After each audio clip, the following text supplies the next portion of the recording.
मेरे सभी प्यारे बच्चे, आप सभी का स्वागत है आपके अपने YouTube चैनल अमित करियर अकादमी पर। जैसा कि बच्चों मैं आप लोगों को पिछली क्लास में टेंस पढ़ाया था। टेंस में टेंस किसे कहते हैं, टेंस के कितने प्रकार होते हैं और जो भी अलग अलग प्रकार जानते हो उसके कितने अलग अलग भेद या भाग होते हैं। जैसे मैंने बताया था, टेंस मुख्यतः 3 प्रकार का होता है: present tense, past tense, future tense. ठीक, प्रेजेंट, पास्ट, फ्यूचर। फिर मैं सबका अलग अलग बताया था कि इंडेफिनिट होता है, कंटिन्यूअस होता है, परफेक्ट होता है, परफेक्ट कंटिन्यूअस होता है। ठीक, और पिछली वाली क्लास में आपको बताया गया था कि अगर आपका टेंस प्रेजेंट इंडेफिनिट है उसको किस तरीके से ट्रांसलेट करोगे, मैंने कुछ उसका नियम बताया हुआ था और नियम में केवल आपको अफर्मेटिव बताया था। उसकी पहचान मैंने आपको बताई थी कि प्रेजेंट इंडेफिनिट की पहचान क्या होती है। एक बार मैं रिवाइज करवा देता हूं। आप लोग कहोगे कि जिस हिंदी वाक्य के अंत में ता है, ती है, ते है या ताहूं, अगर ये सब आता है हिंदी वाक्य के अंत में, अगर ये सभी वर्ड आते हैं तो आपका टेंस कैसा होगा? प्रेजेंट इंडेफिनिट टेंस होगा। कैसा होगा? प्रेजेंट इंडेफिनिट टेंस होगा। ठीक, अब कल वाली क्लास में मैं आपको अफर्मेटिव केवल बताया था। अफर्मेटिव का नियम क्या होता है? मैंने बताया था कि सब्जेक्ट प्लस वर्ब का फर्स्ट फॉर्म प्लस यस या e s plus object plus other word. आज वाली क्लास में क्या होगा कि प्रेजेंट इंडेफिनिट के जितने भी रूल्स होंगे सारे रूल्स को मैं आपको बता रहा हूं। जैसे अफर्मेटिव मैंने कल बताया था, स्वीकारात्मक वाक्य जिसमें बातों को स्वीकार किया जाए। नियम क्या है, रूल क्या है? सब्जेक्ट आएगा, क्या आएगा? सब्जेक्ट आएगा, वर्ब का फर्स्ट फॉर्म आएगा प्लस यस या ईएस आएगा प्लस ऑब्जेक्ट आएगा प्लस अदर वर्ड आएगा। मैंने आपको बताया था कि कहां कहां यस या ईएस लगता है और कहां कहां यस या ईएस नहीं लगता है। तो कल वाली क्लास में मैंने बताया था, जो बच्चे कल वाली क्लास को नहीं देखे हैं उसको जरूर देखें, तभी उनको आज वाली क्लास समझ में आएगी। तो कल वाली क्लास में बताया था कि अगर आपका सब्जेक्ट सिंगुलर हो, क्या हो? कि अगर आपका सब्जेक्ट कैसा हो? सिंगुलर हो। सब्जेक्ट आपका अगर सिंगुलर होगा तो हम वर्ब के फर्स्ट फॉर्म में यस या ईएस ऐड करेंगे, अन्यथा नहीं करेंगे। लेकिन अगर आपका सब्जेक्ट प्लूरल हो गया, कैसा हो गया? प्लूरल हो गया, बहुवचन हो गया, तो वर्ब के फर्स्ट फॉर्म में यस या ईएस का प्रयोग नहीं करेंगे। इतनी बातें मैं आपको कल बताया था और यह भी बताया था कि सिंगुलर में कौन कौन आता है, प्लूरल में कौन कौन आता है। ठीक, जैसे सिंगुलर में बताया था ही सी इट, प्लूरल में बताया था आई वी यू दे। लेकिन सिंगुलर में एक बात और बताया था कि अगर सिंगुलर में ही सी इट के अलावा कोई एक सिंगल नाम आता है तब भी हम वहां पर क्या यूज करेंगे? यस या यस यूज करेंगे। लेकिन प्लूरल में अगर दो या दो से अधिक व्यक्तियों का नाम आता है वहां पर हम यस या यस का प्रयोग नहीं करेंगे। इतनी बात आपको बताया था। ठीक, अब ध्यान दीजिएगा, जैसे मैं निगेटिव की बात करूं, आज हम आपको निगेटिव सेंटेंस की बात करेंगे आपके साथ। निगेटिव में क्या होगा कि सबसे पहले सब्जेक्ट लिखा जाएगा, हेल्पिंग वर्ब डू या डज। ध्यान देना, सब्जेक्ट के बाद हेल्पिंग वर्ब डू या does plus not plus verb का first form plus object plus other word, अन्य शब्द। अब इंट्रोगेटिव फर्स्ट, इंट्रोगेटिव देखो दो होता है। एक इंट्रोगेटिव ये होता है कि जब आपका सेंटेंस क्या से प्रारंभ हो, किससे प्रारंभ हो, क्या से प्रारंभ हो। जैसे क्या तुम पढ़ते हो, क्या सीता खाना बनाती है। अगर ऐसा वाक्य आ रहा है उसको इंट्रोगेटिव फर्स्ट बोलेंगे। उसका जो नियम है सबसे पहले उसमें आता है हेल्पिंग वर्ब डू या डज। क्या आता है? हेल्पिंग वर्ब डू या डज प्लस सब्जेक्ट आता है प्लस वर्ब का फर्स्ट फॉर्म आता है प्लस ऑब्जेक्ट आता है प्लस अदर वर्ड आता है। क्लियर? अब हम इंट्रोगेटिव सेकंड की बात करेंगे। तो इंट्रोगेटिव सेकंड में क्या होता है कि ये जो इंट्रोगेटिव सेकंड का क्वेश्चन वर्ड होगा, इंट्रोगेटिव सेकंड की पहचान जानते हो क्या होता है? कि जब वाक्य के बीच में कोई प्रश्नवाचक शब्द आए, क्या वाक्य के बीच में कोई प्रश्नवाचक शब्द आए तो वहां पर इंट्रोगेटिव सेकंड होता है। जैसे तुम क्यों पढ़ते हो, वह कहाँ जाता है, तुम कब खेलते हो, तुम कब पढ़ते हो, वे कब नहाते हैं। ठीक है, इस तरीके का जो सेंटेंस आएगा वो आपका इंट्रोगेटिव सेकंड होगा। उसका जो नियम है, सबसे पहले आपका लिखा जाएगा क्वेश्चन वर्ड, तुम कब, कहाँ, क्यों, कैसे, कितना, कितनी, अगर आ रहा है वो क्वेश्चन वर्ड होगा। इसके बाद हेल्पिंग वर्ब डू या डज होगा, फिर सब्जेक्ट होगा, वर्ब का फर्स्ट फॉर्म होगा, ऑब्जेक्ट होगा, अदर वर्ड होगा। अब साथ ही साथ हम एक चीज और जान लेंगे कि अगर इंट्रोगेटिव के साथ नेगेटिव भी आ गया, इंट्रोगेटिव नेगेटिव बोलेंगे उसको, वो आ गया, उसका ट्रांसलेशन कैसे करना या कैसे करेंगे आप उसको। तो उसके लिए क्या होता है कि सबसे पहले क्वेश्चन वर्ड हम लिख देंगे, ठीक, इसके बाद हेल्पिंग वर्ब डू या डज लिखेंगे, फिर सब्जेक्ट लिखेंगे, फिर नॉट। ध्यान देना, निगेटिव सेंटेंस में जो नॉट लगता है वो हेल्पिंग वर्ब के बाद लगता है। कहां लगता है?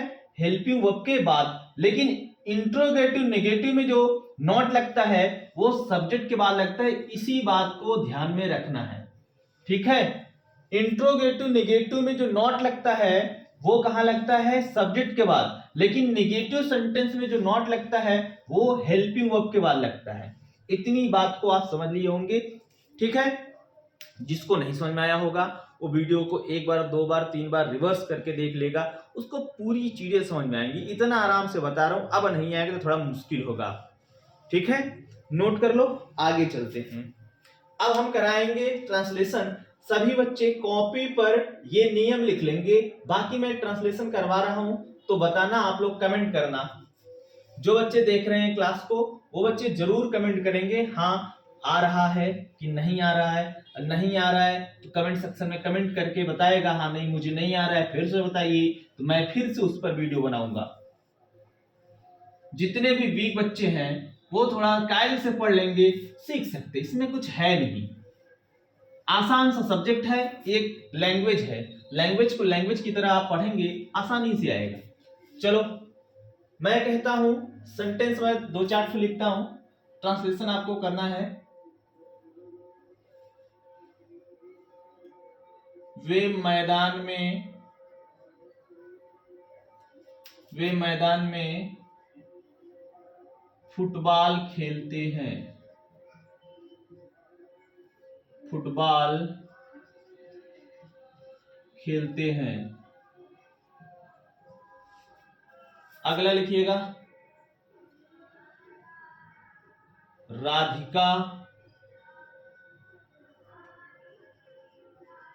कक्षा में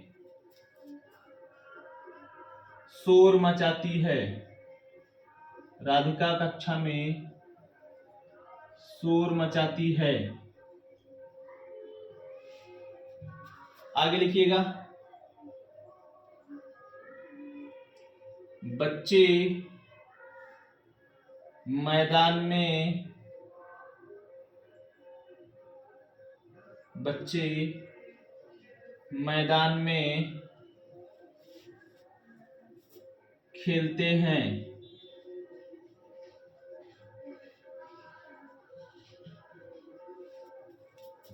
शेर जंगल में दहाड़ता है। आगे लिखिएगा, पक्षियां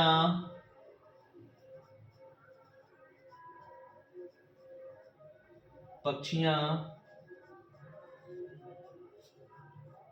आकाश में उड़ती हैं,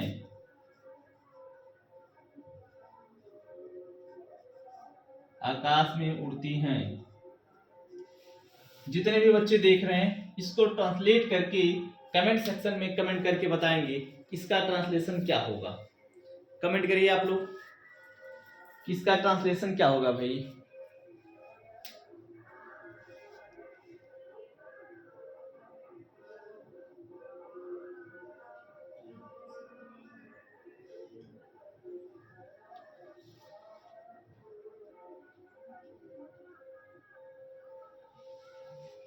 चलिए आप लोग मिलाते चलिएगा कि किसका कितना सही हो रहा है, किसका कितना सही नहीं हो रहा है, वो मिलाता रहेगा और फिर कमेंट सेक्शन में कमेंट करता रहेगा हाँ इसका ये होगा। जैसे कह रहा है कि वे मैदान में फुटबॉल खेलते हैं, तो इसमें खेल कौन रहा है, वे आपका सब्जेक्ट हो जाएगा, तो वे की अंग्रेजी दे। अब ये प्लूरल है, दे प्लूरल में आता है। अब क्या करता है, खेलता है, प्ले, दे प्ले। अब बताओ अगर दे आपका प्लूरल है तो प्ले में यस लगेगा, कहोगे नहीं सर नहीं लगेगा, हो जाएगा दे प्ले, क्या खेलते हैं, football, they play the football. Football कहाँ खेलते हैं, मैदान में खेलते हैं, इन द फील्ड। तो हो जाएगा they play the football in the field. Clear है, जिसका जिसका ये होगा उसका सही होगा। अगला क्या है कि राधिका कक्षा में शोर मचाती है, तो राधिका शोर कौन मचा रही है, राधिका, तो राधिका सब्जेक्ट हो जाएगा, कहोगे राधिका,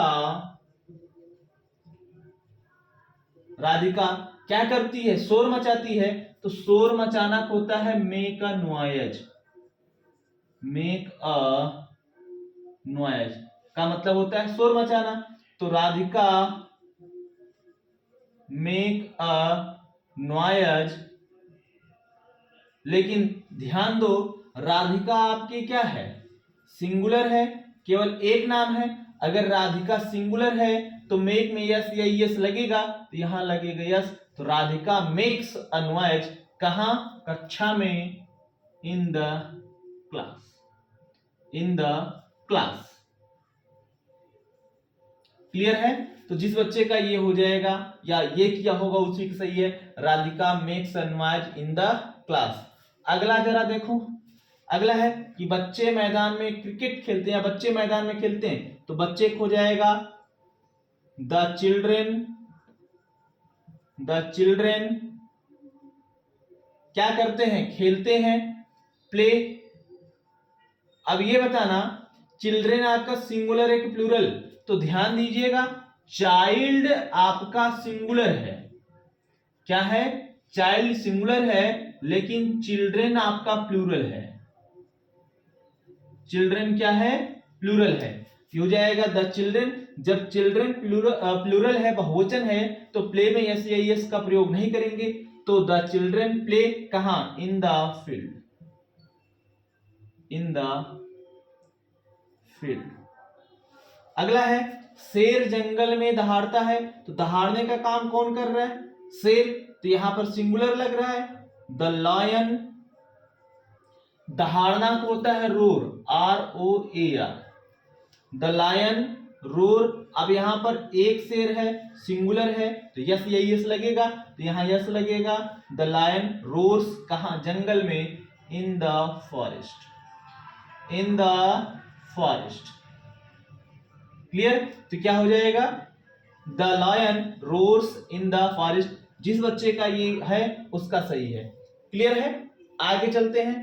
पक्षियां आकाश में उड़ती हैं, तो पक्षी नहीं पक्षियां हैं, प्लूरल है, हो जाएगा द बर्ड्स। द बर्ड्स क्या करती हैं, फ्लाई, उड़ती हैं, उड़ना फ्लाई, और बर्ड्स आपका प्लूरल है इसलिए यस या यस नहीं लगेगा, द बर्ड्स फ्लाई कहां, आकाश में, in the sky, in the sky. तो कमेंट सेक्शन में कमेंट करिए कि कितने लोगों का ये पांचों सेंटेंस सही था। ठीक, सभी बच्चे कमेंट करेंगे, जो लोग देख रहे हैं वो लोग कमेंट करके बताएंगे कि किसका किसका ये सही था। ठीक, अगर आप इसको सही कर लेते हैं मैं आपको आगे की तरफ लेके चलूंगा, अगला सेंटेंस कराऊंगा। ठीक है, कमेंट सेक्शन में कमेंट करिए। ठीक, चलिए, जिसका नहीं हुआ होगा वो नोट कर लेगा, स्क्रीनशॉट कर लेगा, अपने कॉपी पे नोट्स में लिख लेगा, जहां नियम लिखा होगा नियम के बाद ये सारे एग्जांपल्स नोट कर लेगा वो। आगे चलिए, कमेंट सेक्शन में कमेंट करिए कितने लोगों का पांचों सही है।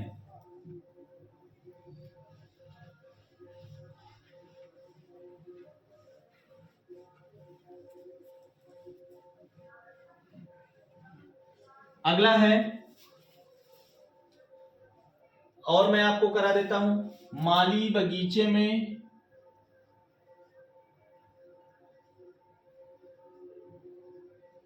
बगीचे में फूल तोड़ता है।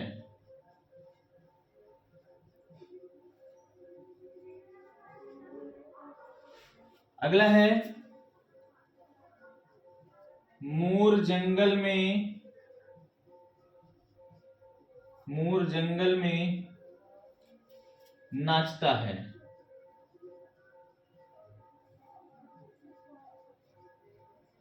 अगला है, कुत्ते अजनबियों पर भौंकते हैं। कुत्ते अजनबियों पर भौंकते हैं। जरा ये 3 ट्रांसलेट करके आप लोग बताइए।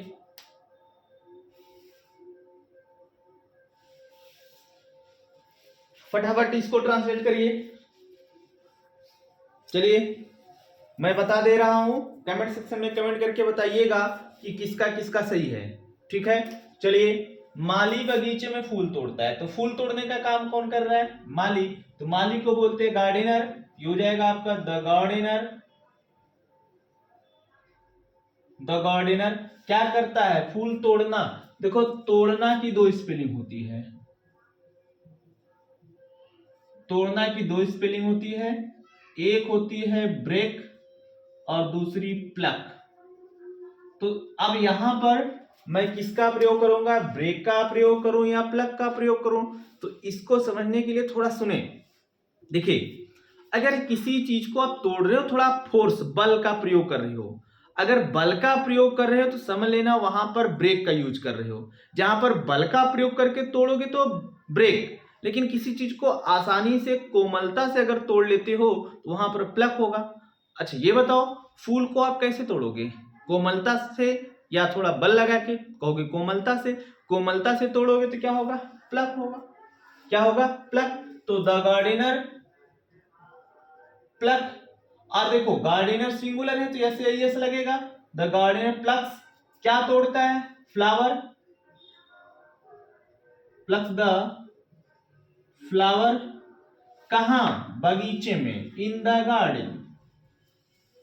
इन द गार्डन।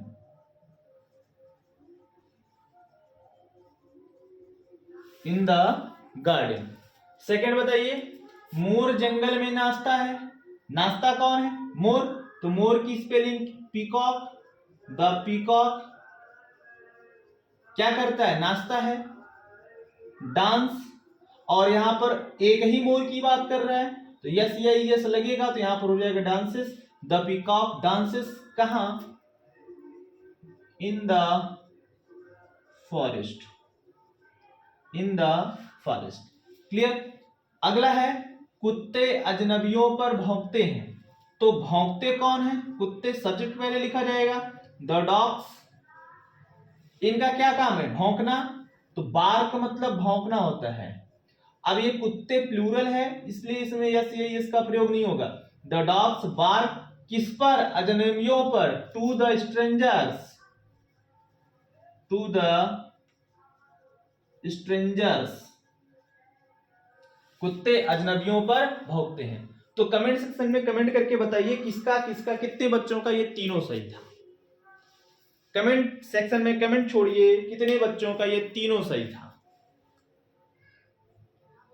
चलिए कमेंट जरूर करिएगा कि किसका ये तीनों सही है। आगे मैं आपको कुछ होमवर्क देता हूं। अभी 1 क्लास 2 क्लास और लूंगा प्रेजेंट इंडेफिनिट का। कुछ एग्जांपल्स मैं करवा दूं 10 20 ठो 50 ठो, जिससे आपके माइंड में सारा मामला सेट रहे। अभी तो मैं अफर्मेटिव का ही करवा रहा हूं, निगेटिव इंट्रोगेटिव का नहीं करवा रहा हूं। आपके लिए होमवर्क है। होमवर्क क्या है, कैसा है, ध्यान दीजिएगा।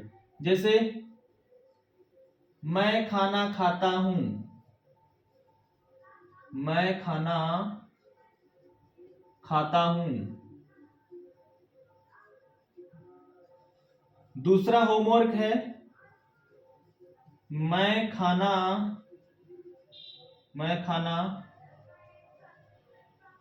खाता तो हूं, मैं खाना खाता तो हूं। अगला है मुझे खाना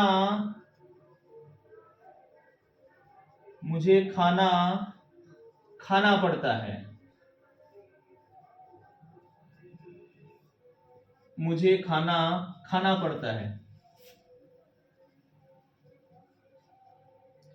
चलो खाना खाते हैं, चलो खाना खाते हैं। ये मैं आप लोगों को 4 एग्जाम्पल दिया हूं होमवर्क के तौर पर।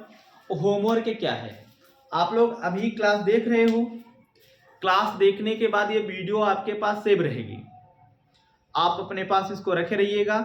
कमेंट सेक्शन में कमेंट करिएगा ये जो होमवर्क है, इस होमवर्क का क्या है, इसका नाम मैं दे देता हूं। ये फर्स्ट है होमवर्क, ये फर्स्ट है, ये सेकंड है, ये थर्ड है, ये फोर्थ है।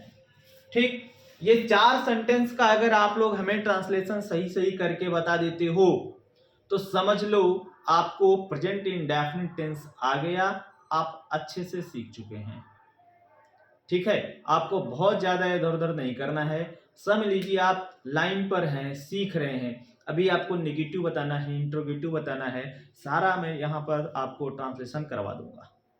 ठीक, तो आज की क्लास को बस इतना ही रखता हूं, लेकिन आप लोगों का जो काम है, आप लोगों का काम ये है कि भाई आप लोग लाइक शेयर जरूर करिएगा और वीडियो को, ये जो मैं वीडियो बना रहा हूं आपके लिए, ये शुरू से लेके अंत तक जरूर देखें।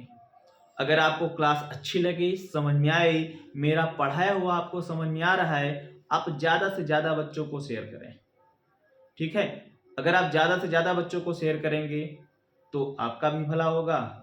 ठीक है, और मेरे पढ़ाने का जो मेहनत मैं कर रहा हूं आपके लिए, हमें भी खुशी मिलेगी। ठीक, तो okay, thank you, all the best.